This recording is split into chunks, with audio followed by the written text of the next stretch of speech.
Bonjour Monseigneur Chauvet. Bonjour. Et merci d'être avec nous. Journal d'un curé de Paris. Je pense que les gens vous connaissent et ils vous ont découvert avec Notre-Dame. Vous avez été très présent. Vous étiez le curé du chantier de Notre-Dame. Et vous publiez donc ce livre qui est passionnant et dans lequel vous écrivez très rapidement au début du livre. Prêtre depuis 44 ans, j'ai essayé d'être au rendez-vous de l'histoire et surtout de l'Église. Que de changements, que de bouleversements et quel avenir. Qu'est-ce qui a le plus changé depuis l'enfant que vous étiez et jusqu'à aujourd'hui? Oh là là, au niveau de l'éducation. Par exemple, l'enseignement que j'ai reçu à Sainte-Croix de Neuilly, où on respectait les profs, où il fallait être bien habillé. Puis j'ai été prof moi-même, où ça se tenait. Et puis, quand je vois aujourd'hui, quand je fais le caté, que je demande à des CM2 de lire un texte, et qui sont quasi incapables, je me dis là, il y a quelque chose qui est raté. Le grand problème, je pense, c'est la non-transmission. Je ne sais pas ce qui s'est passé. L'État ne peut plus transmettre, l'éducation ne transmet plus, la famille a du mal à transmettre, et l'Église ne transmet plus non plus. Donc il y a la courroie de transmission qui est cassée. Et donc je me dis c'est par là qu'il faut essayer de retrouver ce qui fait sens, ce qui est au fond notre beau pays de France. Et j'ai voulu dans ce livre non pas faire une critique de ce qui se passe aujourd'hui, mais pouvoir dire j'ai vécu cela et pour comprendre aujourd'hui, je pense qu'il faut s'appuyer sur le passé pour rebondir et aller plus loin. Dans l'Église, ce qui a été le plus grand changement, c'est à la fois, on l'évoquait, la liturgie, avec Vatican II, mais surtout le nombre de prêtres qui a diminué, une déchristianisation quand même de notre beau pays. Je reprends souvent le mot du pape François à des jeunes qui s'étaient présentés comme « j'en viens de France, la fille aînée de l'Église ». Il avait dit non, la grand-mère fatiguée. Je pense qu'on est un peu une grand-mère fatiguée. Mais souvent, je dis parce qu'on est la dernière génération, en tout cas moi j'ai le sentiment d'être la dernière génération parce que né dans les années 60, qui a connu celle qui était née au début du siècle, qui étaient nos grands-parents, et on est la dernière génération à comprendre ce qu'était effectivement le poids de l'Église dans une société française. Et une fois qu'on a tout dit sur la société française depuis l'après-guerre, je pense que le phénomène le plus important, c'est la déchristianisation. Oui. Puisque l'Église gouvernait les vies, bien sûr, entrait dans les têtes, et évidemment, parfois pour le bien, parfois pas toujours pour le bien non plus, parce que si vous aviez une vie différente, si vous étiez par exemple une fille mère, vous étiez sans doute regardé d'un sale œil, si vous étiez divorcé, vous étiez regardé d'un sale œil. Donc il y avait effectivement cette difficulté, parfois, si vous étiez en dehors du circuit de l'Église. Bon, on observe quand même, et ça, tout le monde le dit, un retour.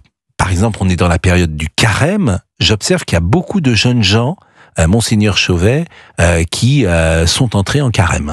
Oui, moi qui suis le curé de la Madeleine, nous on suit un peu les effectifs. L'année dernière, mercredi décembre, on avait 350 personnes. Là, on en a eu 1100. Et donc on s'est un peu interrogé, surtout des jeunes. Et des jeunes qui travaillent dans le quartier, puisque notre territoire, ce sont uniquement des bureaux. Donc ça veut dire qu'il y a effectivement quelque chose, il y a comme un appel. Alors il faudrait expliquer le pourquoi de l'appel. Mais par exemple, j'ai dans cette paroisse, où il y a quasi pas de paroissiens, j'ai quand même 23 catéchumènes. Et donc adultes. Et ça veut dire que à Pâques, dans la nuit de Pâques, on va faire quand même 12 baptêmes. Je me dis, mais c'est quand même extraordinaire. On serait dans une paroisse normale, bon, il y a des gens qui veulent. Mais là, ils viennent d'où? J'allais dire, ils descendent pas du ciel quand même, mais sans doute attirés par, peut-être par Marie-Madeleine aussi, hein, parce que Marie-Madeleine attire, mais ils passent par là. Quand je leur demande pourquoi la Madeleine, c'est toujours, eh bien voilà, on est passé par là, on est attiré par la beauté de la Madeleine, après tout, pourquoi pas, chacun a son goût. C'est vrai que c'est impressionnant, la Madeleine. Donc voilà. Et puis il y a quelque chose de mystique. Il y a pas un vitrail, donc c'est très sombre. Et puis, mais voilà, il y a comme un désir, en tout cas pour ces jeunes, d'entendre et d'être à l'écoute de quelque chose qui les prend un peu aux tripes, quoi. On rappelle évidemment que catéchumène, c'est une personne qu'on instruit dans la foi chrétienne pour la préparer au baptême. Alors, dans cette envie d'église de Rome, est-ce qu'il y a aussi le lieu de mœurs, de culture, qui sont la culture judéo-chrétienne, qui est la nôtre, en tout cas qui est celle de la plupart d'entre nous, et qui parfois a le sentiment d'être malmenée ces dernières années. Et on trouve précisément dans cette église, au-delà, je le répète, de l'aspect religieux, une forme de refuge de ces mœurs, de cette culture, de cette histoire qu'on a envie de garder et conserver. Voilà, mais il ne faut pas qu'on soit les derniers des Mohicans. Et de se dire que si on ne transmet pas, on peut se réfugier dans notre église et fermer les portes et attendre que tout se passe, mais rien ne se passera. Donc, je pense que c'est un appel vraiment, et je crois que les jeunes qui viennent ont envie de partager cette foi. Une foi qui ne se partage pas est une foi qui est vouée à mourir. Ça, c'est clair.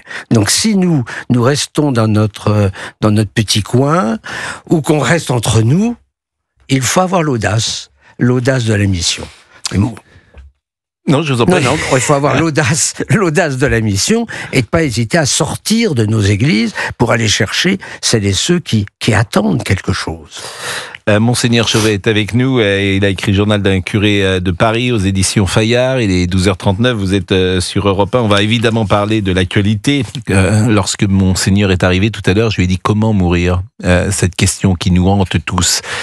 Comment mourir au moment où sont discutées les futures lois ou les futures dispositions de ce qu'on appelle la mort assistée. Mais avant ça, je voulais simplement lire ce que vous avez écrit sur nos métiers, et qui nous fait réfléchir, chers jeunes gens, puisque vous parlez de l'incendie de Notre-Dame, et vous dites bien plus tard, l'incendie de Notre-Dame m'a conduit sous les feux des projecteurs. Je ne compte plus les interviews que j'ai données, ni les plateaux de télévision sur lesquels je me suis rendu, mais à y bien réfléchir, le micro et la caméra peuvent devenir des drogues et favoriser une forme de narcissisme. Ça, alors moi qui fais 5 heures d'émission par jour, dites donc, c'est plus une forme de narcissisme. Tant qu'il n'est pas pervers, il n'y a pas de problème. C'est à haute dose. Mais non, mais c'est intéressant ce que vous dites, parce que c'est vrai que votre vie a changé. Alors vous aimez pas ça, parce que vous faites des selfies, les gens viennent vous voir dans la rue et ça vous ennuie un peu. C'est vrai que c'est pas... Il y a encore 3 jours, j'étais à Bruxelles pour faire une conférence. Il y a des gens qui m'arrêtent dans la rue en disant on peut faire une photo, on vous a vu à la télé. Je veux dire, c'est extraordinaire. Mais je pense que le selfie, après, disparaît dans les 10 minutes. D'accord avec vous, mais vous vous rendez compte, il y a des milliers de gens qui aimeraient sans doute être à votre place, qui veulent être à la télévision pour qu'on les reconnaisse dans la rue. Ah ben oui. Eh bien, écoutez, voilà, mais je suis très content quand on me salue et je le fais volontiers avec un grand sourire. Quand vous êtes arrivé, je vous ai posé la question comment mourir et là, j'ai enchaîné en vous disant, est-ce que vous pensez que quelqu'un qui a la foi aborde la mort et personne ne sait comment nous serons face à cette épreuve? On a souvent l'impression qu'on peut quand même être terrifié lorsqu'elle arrive. Est-ce que l'homme que vous êtes vous, et puis les témoignages que vous avez eus, lorsqu'on a la foi, est-ce que vous pensez qu'on aborde la mort d'une manière plus sereine? La question, comment vais-je faire pour mourir, c'est la petite Thérèse qui la pose. Et Bernanos avait été très touché par cette question, en disant, parce que lui avait une angoisse de l'agonie, surtout pas de la mort. Et c'est pour ça qu'il en parle beaucoup de l'agonie. Et qui fait rentrer dans ses textes beaucoup de récits d'agonie qui sont terribles. Mais je pense quand même que quelqu'un qui a la foi, ça n'enlève pas qu'on a le trouillomètre à 0, parce qu'on ne sait pas très bien ce qui va se passer quand même dans le passage, et de l'autre côté, il n'empêche qu'il y a une paix. Vous savez, moi, je donne parfois quand même le sacrement des malades à des personnes qui sont vraiment en fin de vie, où il n'y a plus... Alors on dit plus l'extrême onction d'ailleurs, on dit le sacrement, qui est un très beau sacrement, le sacrement des malades. Et je trouve, parce que l'extrême onction, ça vous disait, dès qu'on voyait le curé en soutane arriver dans la chambre d'hôpital, tout le monde, alors là pour le coup, on savait qu'on allait trépasser. Le sacrement des malades, que j'ai reçu moi-même, on n'est pas obligé d'être en agonie pour recevoir ce sacrement. Et puis, mon expérience de prêtre fait que là, on est dans la vérité quand on reçoit ce sacrement. On ne sait pas si on va partir, si on va pas partir, si c'est grave ou pas grave. Et quand on est dans la vérité de son être, eh bien, il y a une paix intérieure. Et moi, je peux vous dire que ce sacrement donne cette paix intérieure. J'allais dire, on se laisse faire. On lâche prise. On se dit, ben voilà, si c'est ainsi, voilà, que ta volonté soit faite. Bon, par définition, un chrétien ne peut pas être pour l'euthanasie. Il ne choisit pas le moment de sa mort, pas davantage qu'il n'a choisi le moment de sa naissance. Ce sont des questions intimes, très difficiles, très complexes. Je lisais un témoignage de Charles Bietri l'autre jour à l'antenne, que je peux relire d'ailleurs, puisque je proposais cela à nos invités au moment où on discute du suicide assisté, possiblement, ce qu'il souhaite lui, puisqu'il est victime, comme vous savez, de la maladie de Charcot. Et il m'écrivait, il me disait, qui sur ton plateau a la légitimité de m'empêcher de choisir ma mort, de choisir de mettre fin à mes souffrances et aux souffrances des miens? C'est ma liberté, c'est ma dignité. Regardez-moi dans les yeux quand je vais étouffer dans quelques semaines, dit-il dans ce message qui est déchirant. Que faire? Que pouvons-nous lui répondre? Et quelle est votre position, Monseigneur Chauvet, sur ces questions? Il est clair que je ne suis pas pour le suicide assisté, que moi je ne sais pas du tout à passer par là. Je veux vivre ma mort avec l'angoisse évoquée, parce que je veux être conscient de ce que je suis en train de vivre. Et donc, je ne veux pas souffrir parce que je suis très douillet, donc ça je suis comme le pape, je suis très douillet. Mais ce que je veux dire par là, c'est que aujourd'hui, quand vous êtes à côté de la clinique à Jeanne Garnier, on peut ne pas souffrir. Hein. On est à la fois en paix, pacifiant, mais quand on rentre à Jeanne Garnier, tous les malades savent que c'est la fin. Mais on est accompagné, il y a un temps de compassion, il y a des gens qui sont là, disponibles, on peut parler, ça enlève toutes les angoisses. Maintenant, face à un cas comme cela, je vais dire, je renvoie à sa liberté profonde. Ça, je ne peux pas, je prendrai pas la décision, en tout cas, de dire non. C'est à lui, en face de ce qu'il est en train de vivre, de faire, voilà. Et votre position, évidemment, vous l'écrivez également, au moment où j'écris ce livre, la loi sur les suicides assistés n'est pas encore votée, mais que proposons-nous face à l'euthanasie? C'est ça mon inquiétude. Les soins palliatifs sont la meilleure réponse. Je rappelle que nous gardons toujours notre liberté. Personnellement, je ne veux pas être piqué, je veux vivre ma mort comme une Pâque, avec les angoisses de l'agonie. Les angoisses de l'agonie. Oui, parce que je suis sûr que face à la mort, il y a une angoisse. L'angoisse, c'est quand là aussi que je vois des malades, la plus grande angoisse, c'est de dire mais je vais quitter ma famille, mes enfants, mes petits-enfants, mon mari ou mon épouse. C'est ça l'angoisse. C'est de se dire, bon, alors après, il y a l'au-delà. C'est-à-dire, qu'est-ce qui va se passer de l'autre côté? Est-ce qu'il y a quelque chose d'abord? Qu'est-ce que je vais payer? Vous vous rendez pas compte, mon père? Et donc là, alors moi je suis là pour dédramatiser. Donc moi je béatifie très vite parce que si on attend, on n'a pas le temps. Donc je leur dis mais ne vous angoissez pas pour ça. Tout est gratuit là-haut. Tout est gratuit puisque tout est grâce. Je crois pas qu'on puisse faire naître dans le cœur de Dieu un seul instant une vengeance. Ou alors Dieu n'est pas amour. Et donc, à ce moment-là, il vaut mieux que je quitte le sacerdoce, parce que moi, je me suis engagé à suivre un Dieu qui est plein d'amour et de miséricorde. Donc, pour tout le monde? Ah, pour tout le monde. Pour tout le monde. Et je pense vraiment que... quelles que soient les choses, selon vous, qui ont été faites sur la terre. Oui. Il suffit qu'il demande pardon, c'est tout. Voilà. Vous savez, cette belle histoire entre Satan qui se retrouve tout seul en enfer, et puis, il dit au bon Dieu, comment se fait-il que je suis seul ici et qu'ils sont tous là, chez toi? Réponse du bon Dieu, mais il n'y a que toi qui n'as pas demandé pardon.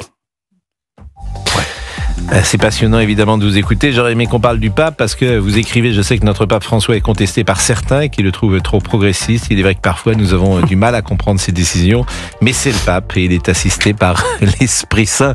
Vous avez l'air de rire là. Oui, parce que je vous trouve assez jésuite dans votre formule pour le coup. Il est jésuite, c'est pour ça. Mais j'ai souvent parlé des jésuites parce que j'ai toujours vu, et paraît-il qu'Emmanuel Macron est jésuite, j'ai toujours vu chez les jésuites une forme, comment dire, de diplomatie. Voilà, oui. on va dire comme ça. On va pas dire autre chose. Monseigneur Chauvet, c'est un bonheur. Merci. Vraiment, c'est un bonheur de vous écouter. C'est trop court d'ailleurs. Ce serait bien si on pouvait prolonger, pourquoi pas. Je crois que je reviens un jour. Eh bien, écoutez, il y a tellement de choses à dire et surtout à échanger avec vous. Merci grandement.